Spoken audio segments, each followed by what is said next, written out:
evening po. So, ito po yung ating tutorial para po sa ating wallet cash out. So, after nyo po mag-login, press nyo po sa upper left. Upper left po, itong tatlong linya. Press nyo po ito, then it will open. After po nun, ay press po natin yung ating e-wallet. Then, press nyo rin po ang e-wallet pa na isa. And lalabas po inyong balance dito. Let's be aware lang po ma'am na yung ating pong cash out ay only available from Tuesday to Sunday po because Monday is reserved po para sa ating maintenance. So ngayon naman po, kailangan nyo rin po ng 500 above, if I'm not mistaken, na amount or na balance po in order na mag-cash out. So yun po, first is mag-select po kayo ng transaction which is cash out. And then, dito na po automatic mag-reflect yung inyo pong pinili na cash out na account.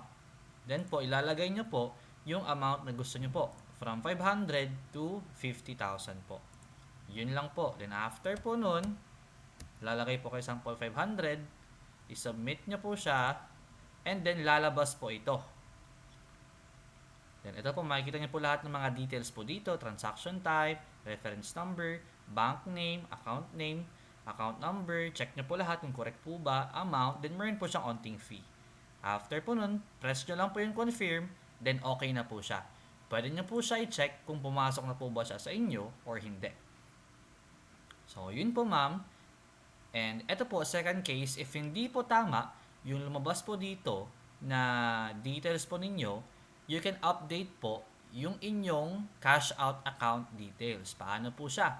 Press nyo lang po ulit dito sa taas. Press nyo po yung account. After nyo po i-press yung account, press nyo po yung update here.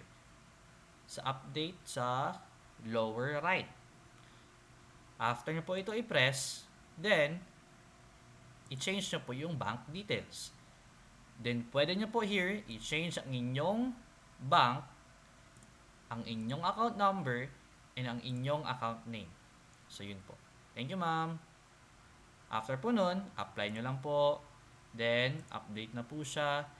Then, pwede na po kayo mag-proceed sa inyong wallet again. Dito. Then, cash out na po kayo. So, yun lang po ma'am. Thank you po.